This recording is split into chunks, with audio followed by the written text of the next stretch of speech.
semuanya, kembali lagi sama aku Dwi Maisaro. Oke, pada kesempatan kali ini kita akan berbincang-bincang nih bersama salah satu mahasiswa FEB UIN Kiai Haji Abdurrahman Wahid yang berkesempatan magang ataupun PPL, praktik pengalaman lapangan di Bank Jateng Kota Pekalongan. Sebelumnya bisa perkenalkan dulu mungkin Mbak, biar teman-teman yang lain juga pada tahu nih.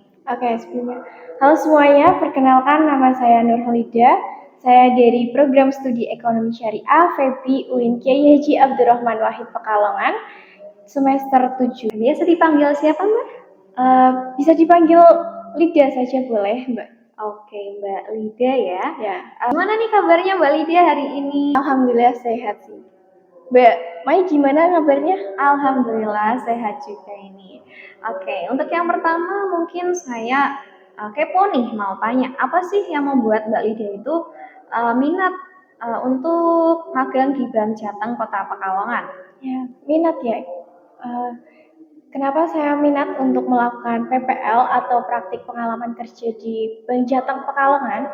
Pertama karena saya jurusan ekonomi syariah yang dimana jurusan tersebut masih secara meluas ya, jadi tidak terkhusus untuk jurusan untuk pekerjaan ini atau pekerjaan itu. Nah, kemudian saya merasa tertarik untuk menjadi seorang banker. Nah, maka dari itu saya merasa bahwa untuk PPL di Bank Jateng ini mendukung cita-cita saya ke depannya untuk bisa masuk ke banker. Maka dari itu saya memutuskan untuk melakukan PPL di Bank Jateng seperti itu.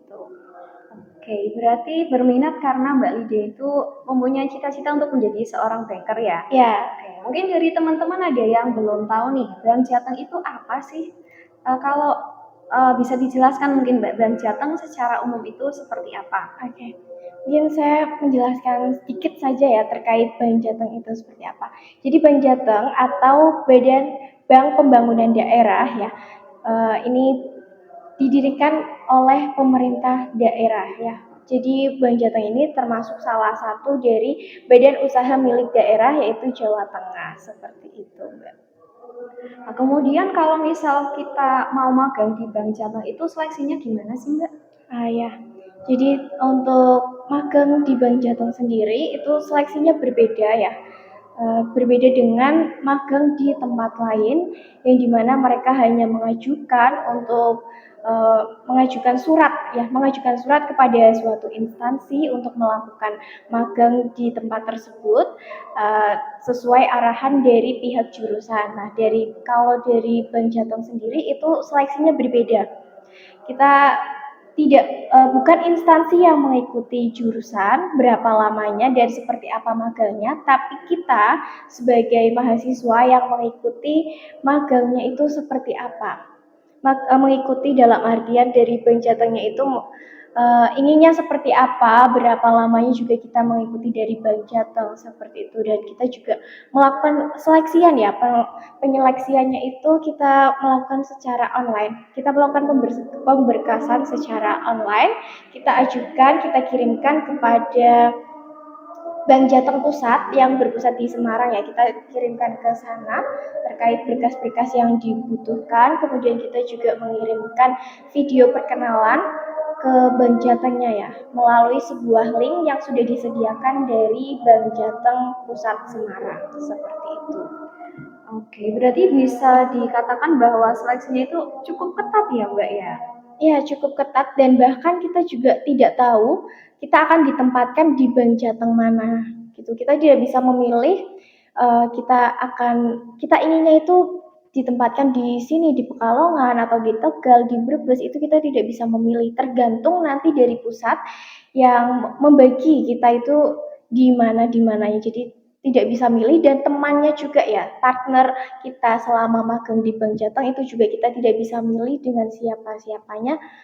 Semua diatur oleh pusat dari Bank Jateng sendiri seperti itu. Oke, berarti tidak tergantung sama domisili seperti itu ya Mbak? Iya, tidak. Kemudian bagian-bagian apa aja sih yang ada di Bank Jateng itu? Oke, kalau untuk bagiannya ya, saya jelaskan terkait bagian yang ada di Bank Jateng cabang Pekalongan ya. Mungkin kurang lebihnya sama dengan Bank Jateng lain. karena satu induk di Semarang, mungkin kurang lebihnya sama. Kalau di pusat sendiri itu kita menyebutnya divisi, sedangkan kalau di cabang kita menyebutnya seksi. Perbagiannya itu menyebutnya seksi. Ada 8 seksi atau 8 bagian yang ada di Bank Jateng Pekalongan. Yang pertama ada supporting, kemudian ada ULM, ada res, kemudian ada pemasaran, ada legal admin, ada analis konsumtif, ada analis produktif, dan juga ada pelayanan seperti itu. Kemudian Mbak Lydia itu diberi kesempatan untuk magang di bagian apa aja nih kalau boleh tahu? Oke, jadi kalau untuk magangnya sendiri, kita magang selama kurang lebih 3 bulan ya. Mungkin saya bisa throwback dulu ya, ini Boleh. terkait pendaftarannya. Iya. Pendaftaran itu saya di bulan Juni, di bulan awal-awal Juni kita pendaftaran bareng-bareng dengan semua mahasiswa ya, mahasiswa FEBI mungkin ya. Bareng-bareng di bulan Juni, awal Juni gitu perkiraan. Nah, tapi untuk pengumumannya sendiri mereka lebih cepat. Mereka lebih cepat karena kan tergantung dari instansi ingin menerima atau tidak. Sedangkan Bank Jateng itu tidak, kita menunggu sampai kurang lebih 2 atau 3 bulanan kita baru dikasih kepastian bahwa kita ditempatkan di sini. Jadi selama menunggu itu kita ya nggak tahu ya ini bakalan ditempatkan di mana, ini bakalan diterima atau tidaknya kita belum tahu, belum bisa memastikan. Tapi ya pokoknya saya sabar aja untuk menunggu itu seperti itu.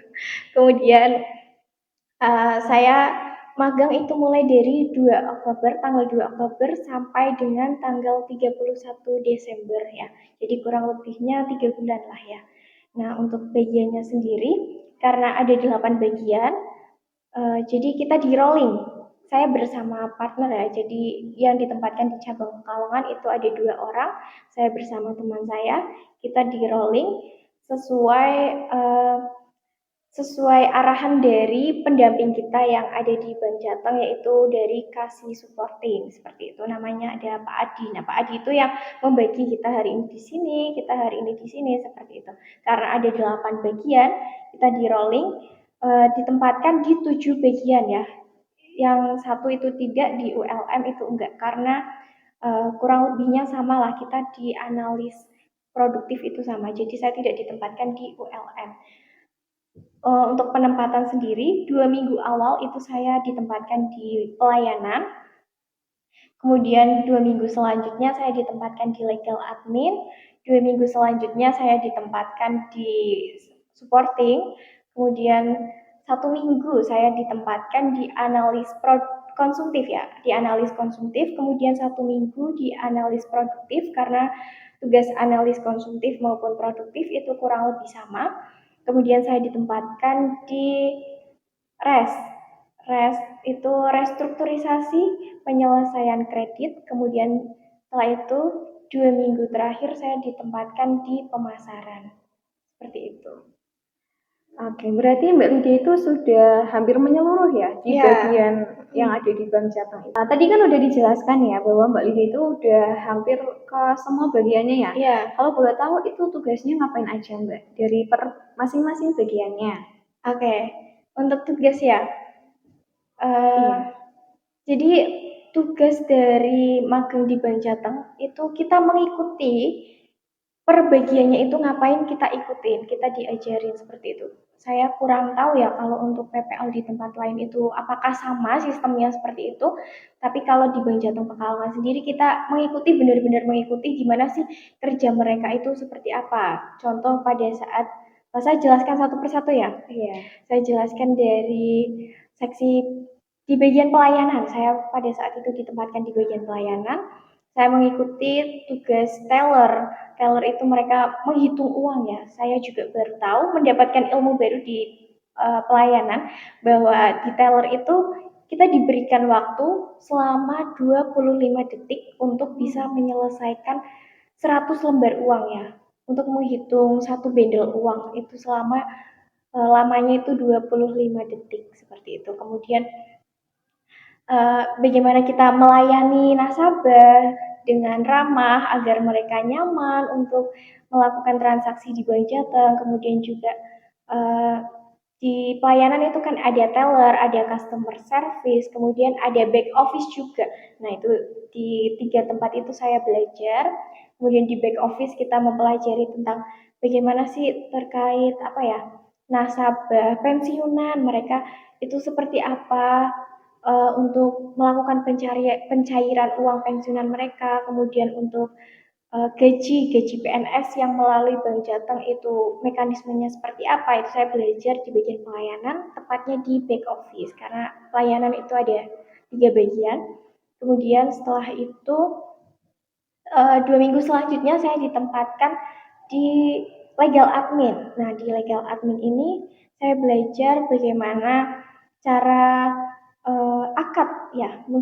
Bagi yang belum tahu juga bahwa di bank konvensional ya, saya kurang tahu kalau untuk bank lainnya, tapi di Bank Jateng yang saya tempati ini, Bank Jateng konvensional, mereka juga melakukan akad akad pengkreditan ya, kesepakatan antara dua pihak, yaitu antara kreditur dan juga debitur. Jadi mereka menandatangani, debitur itu menandatangani berkas-berkas yang dibutuhkan untuk kesepakatan kredit seperti itu. Jadi tidak ada apa ya, praktik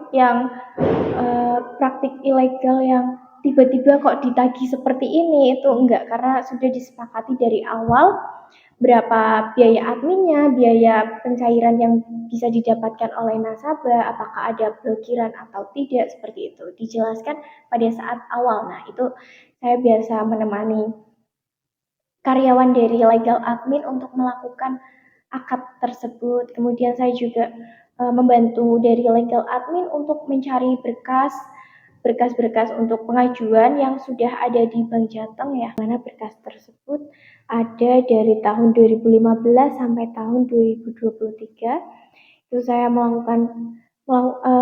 membantu mencari ya atas nama debitur siapa, di bulan apa, kemudian tahunnya berapa. Nah, itu saya membantu mencari untuk mereka yang ingin melakukan perpanjangan pengkreditan ataupun melakukan pengambilan berkas seperti itu. Kemudian 2 minggu selanjutnya di bagian supporting. Nah, di bagian supporting ini saya membantu untuk melakukan verifikasi mutasi per user, yang dimana usernya itu ada 17 teller ya, 17 teller, kemudian ada akuntansi juga, ada legal admin juga, itu disesuaikan, diverifikasi apakah uh, uangnya itu sama ya, dana yang masuk dan yang keluar itu sama dengan data yang ada di bagian akuntansi, seperti itu.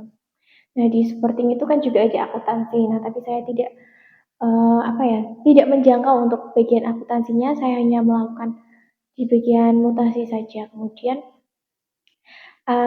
selanjutnya saya ditempatkan di analis yang pertama, 1 minggu pertama itu saya di analis konsumtif, yang dimana di sana saya melakukan konsultasi kepada calon debitur yang ingin mengajukan pengkreditan. Kalau di konsumtif itu kita lebih terkhusus kepada calon debitur dari pensiunan maupun dari PNS yang gajinya itu lewat Bank Jateng ataupun tidak lewat Bank Jateng, lebih khususnya kepada dua tersebut. Pengajuan kredit PLO ya, lebih tepatnya itu salah satu produk dari Bank Jateng. Kemudian 1 minggu berikutnya saya di analis produktif. Di analis produktif juga kurang lebih sama, tapi kalau di produktif itu lebih terkhusus kepada mereka yang ingin mengajukan kredit usaha rakyat atau KUR, kemudian ada KUP yaitu kredit usaha produktif. Nah, di sana saya ikut melakukan pengecekan ya usaha milik dari calon debitur apakah layak atau tidaknya, seperti itu.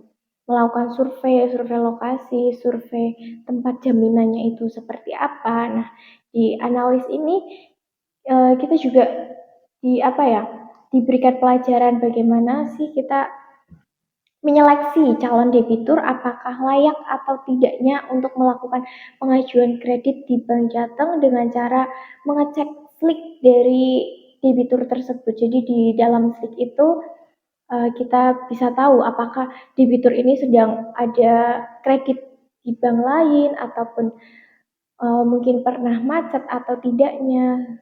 Seperti itu sih, nanti kelihatan semualah di slip-nya itu. Nah, itu dipelajari di analis. Kita melakukan analisis terkait kelayakan mungkin ya, kelayakan apakah mereka layak untuk melakukan pengajuan ataukah tidak, seperti itu.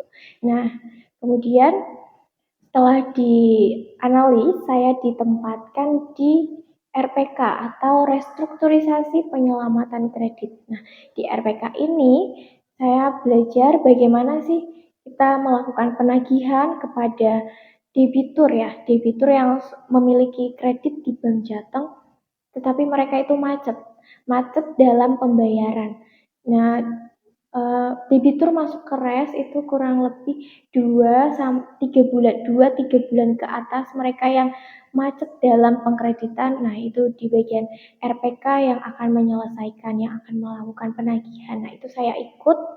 Kemarin waktu itu saya ikut ke Sragi, ke Bojong, ke Kajen ya, karena debiturnya itu ada di sana. Jadi kita melakukan negosiasi, melakukan penyelesaian, gimana sih baiknya kita untuk penyelesaian kredit ini, sebaiknya kita seperti apa, tidak ujuk-ujuk untuk kita untuk melakukan pelelangan jaminan, karena untuk lelang jaminan sendiri itu sebenarnya merugikan kedua belah pihak, merugikan bank dan juga merugikan nasabah. Nah, gimana caranya sih kita biar nggak langsung melakukan pelelangan, kita lakukan untuk negosiasi kepada debitur. Itu di RPK seperti itu. Kemudian setelah di RPK, 2 minggu terakhir saya di pemasaran. Nah, di pemasaran ini saya belajar bagaimana sih caranya kita menarik uh, calon nasabah ya, menarik calon nasabah agar melakukan agar berminat kepada produk-produk dari Bank Jateng. Salah satunya ada tabungan Bima, kemudian ada kredit yang saya sebutkan tadi itu. Bagaimana sih kita menarik agar nasabah bisa tertarik untuk melakukan transaksi di Bank Jateng, karena itu kan juga akan menambah cash in dan juga cash out dari Bank Jateng, akan menambah laba juga ya, karena laba itu berasal dari situ, laba bank itu berasal dari kredit dan juga tabungan dari nasabah, perputaran uangnya itu seperti itu. Kemudian di bagian pemasaran, karena waktu itu saya saat itu menjelang akhir tahun ya, jadi benar-benar hektiknya itu di pemasaran. Kita melakukan pembagian souvenir, melakukan pembagian kalender kepada nasabah-nasabah yang sudah istilahnya langganan mungkin ya, langganan di Bank Jateng, seperti itu. Kita bagikan souvenir dan juga kalender agar hubungan antara nasabah dan juga Bank Jateng semakin erat, seperti itu. Masya Allah, banyak sekali ya manfaat dari Mbak Lydia selama magang di Bank Jateng Pekalongan. Oke, kalau gitu untuk kesan dan pesannya nih magang di Bank Jateng itu seperti apa sih kalau dari Mbak Lydia itu sendiri? Untuk kesan ya, kalau kesannya sendiri selama 3 bulan ya, saya kurang lebih itu 3 bulan. Dan 3 bulan itu bukan waktu yang sebentar untuk saya.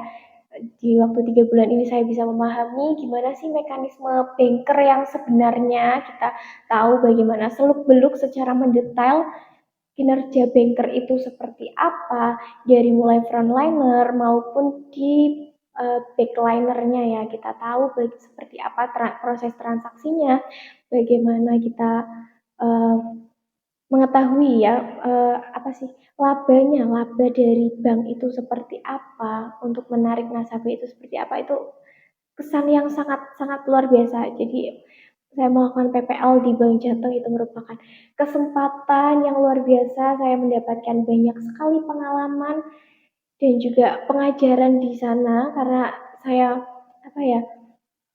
saya melakukan, kita istilahnya terjun langsung ke dunia kerja. Jadi kita mengetahui secara detailnya kurang lebihnya di banker itu seperti apa sih, gitu. Kita jadi semakin tahu, ilmu yang didapat juga pastinya sangat-sangat luar biasa karena ini sekali lagi adalah kesempatan yang luar biasa ya, kesempatan yang tidak datang 2 kali, hanya bisa kita dapatkan jika kita magang di Bank Jateng, seperti itu. Kemudian untuk pesannya ya, pesannya bagi kalian yang tertarik untuk apa ya, tertarik ataupun bercita-cita menjadi banker, mungkin ini akan menjadi gerbang awal bagi kalian untuk eee, lebih memahami lagi ya, lebih memahami secara mendetail ya, bahkan secara mendetail bagaimana sih kerja dari banker sendiri.